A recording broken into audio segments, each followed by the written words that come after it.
Today's video is the ultimate guide on how to 10x your chords to make them sound really good. It doesn't matter if your goal is to play the chords of a Mozart or a Chopin piece really beautifully and musically, or if your goal is to play the chords from a lead sheet and make them sound better.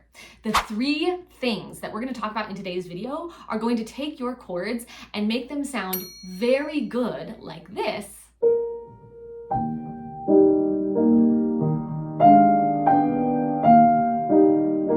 as opposed to really amateur like this.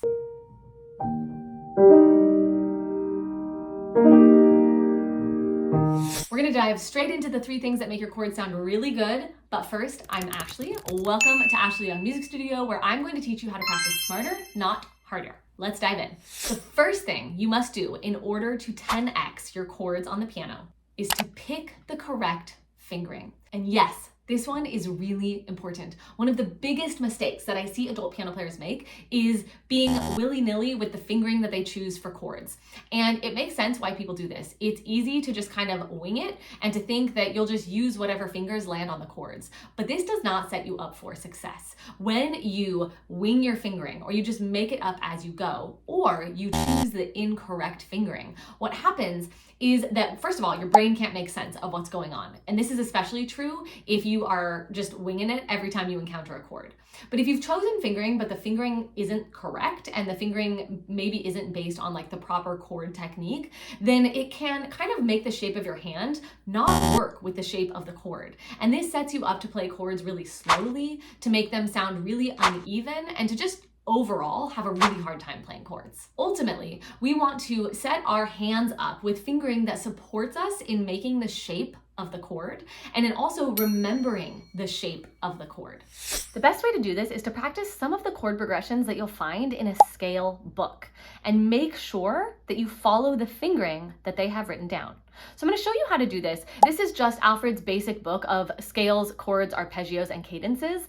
And we're going to look at page 3 where they have the C major cadences written out. A cadence is really just a chord progression in this context. And so we have a 1 chord going to a 4.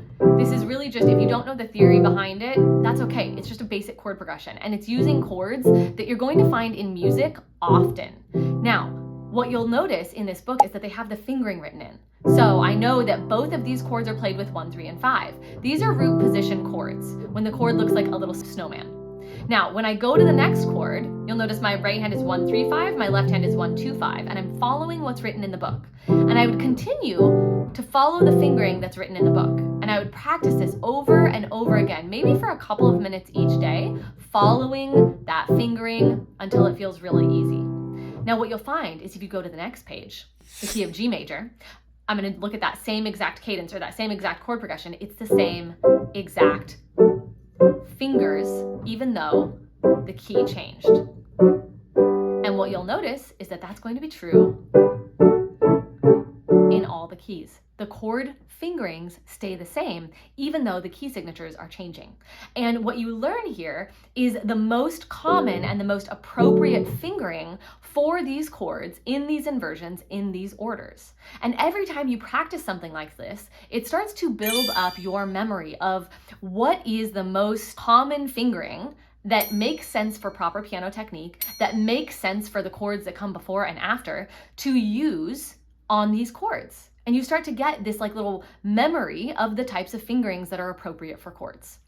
Now, one thing to note is that the fingering that you'll learn in these cadences isn't always the fingering that you will use 100% of the time when you see these chords in music, but you're starting to build up the proper knowledge of chord fingerings. And so even if you encounter chords that don't use the exact same fingerings from what you learned in these chord progressions in the scale book, you are going to have a base of knowledge to make informed decisions about the possibilities of fingers that you can use, as opposed to just shooting in the dark or winging it when you try to come up with fingerings for chords.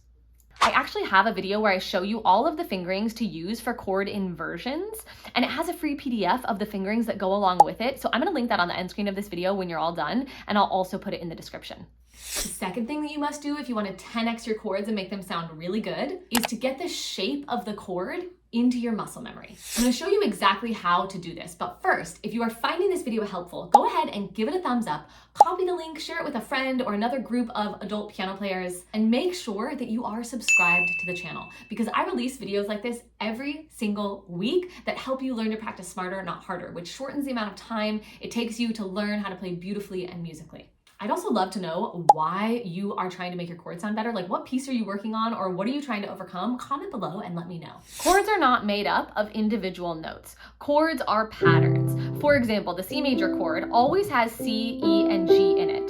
And it doesn't matter if there's more than one C or if these notes are out of order, right? If the notes that you're playing are C, E, and G, or some variation of different positions of C, E, and G, it's always a C major chord. And I talk a lot about this in all of the videos that I have on the channel where I show you how to memorize chords. But in addition to just knowing that the C, E, G, or that notes C, E, G make up a C chord, you need to have an idea of how it feels to play that chord. What does it feel like to play a root position C chord where it's just C, E, and G? Because if I can memorize how that feels in my hand and the shape that my hand makes and the shape of what it looks like on the piano, I can commit that to memory. And then every time I encounter a C chord, I'm not looking at individual notes, I'm remembering the shape of the chord, how it looks, how it feels to play it, and you have so much more of a context going into reading chords. It's way less difficult to read them and to play them. Now, what we talked about in step 1, where you work on these cadences or chord progressions, is also helpful for step 2 because it helps you accomplish this. You play these chord progressions over and over and over again, and it helps you get the shape, the feel, the way the chords look into the different types of memory. Now, another way that you can get the shape of the chords into your memory is to practice with chord blocking. I'm going to describe it really briefly here, but I also have an entire tutorial about it where I go way more in depth on how to do chord blocking, and I'll link that in the description. But the basics of chord blocking are you take a chord and you take every variation of the notes in that chord. So I start with the bottom 2 notes, and then I would do the top 2 notes, and then the outside notes, and you contract the muscles of the hand to block these chords into your memory. So let me show you what I mean. I would play C and E, and I contract the muscles of the hand for a couple seconds, and then I shake it out. And I do that maybe 2 more times. C and E again, contract the muscles of the hand.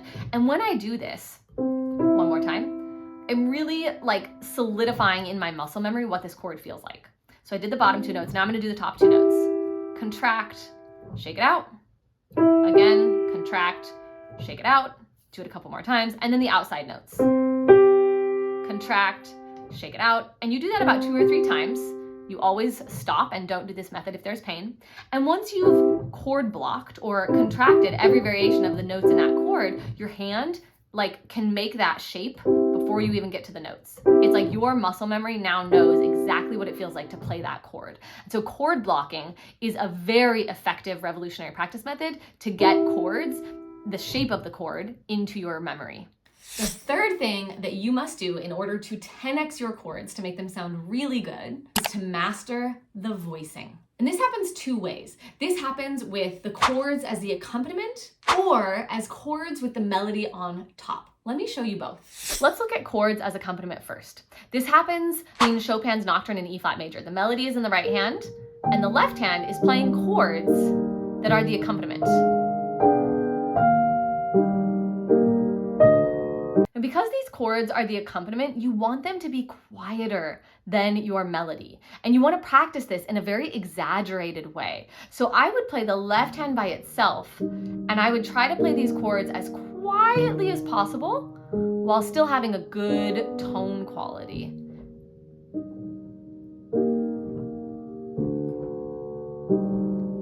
And you might do this 1 measure at a time, and you're really going to exaggerate here. So you'd play the chords as the accompaniment, which is usually the left hand, as quietly as possible. And then you would play the melody as loud as possible. And then you would slowly start to put the hands together to try to keep those extreme volumes. So try to keep the right hand or the melody as loud as possible. Try to keep the chords or the accompaniment as quiet as possible. And once it felt like it was really easy to do that and you didn't have to think about it anymore, then you go back to playing everything at its regular dynamic volume. And what happens is because you exaggerated, all of a sudden the chords as accompaniment are just going to naturally be a lot quieter. You might have to do this for many measures of the piece individually before this type of practice really clicks for you and before you start to hear the rewards. But if you're willing to put in the time, it will give you huge rewards in that your accompaniment will always be beautiful and quiet, which is going to make your chords sound so much better. And we can actually practice in a very similar way for chords that have the melody on top. So let's look at Chopin's Funeral March, which sounds like this.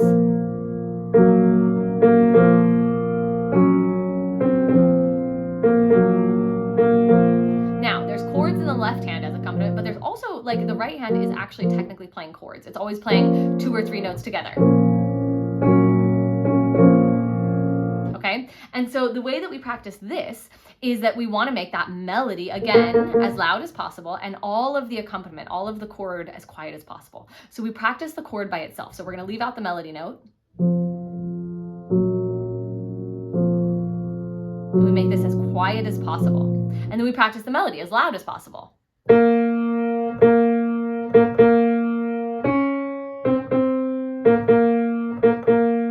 Now, I didn't do a very good demonstration right there, but you want to make sure you're also using the exact same fingering that you would use when you are playing it all together. Once you've done that and it feels really easy, then you put it together.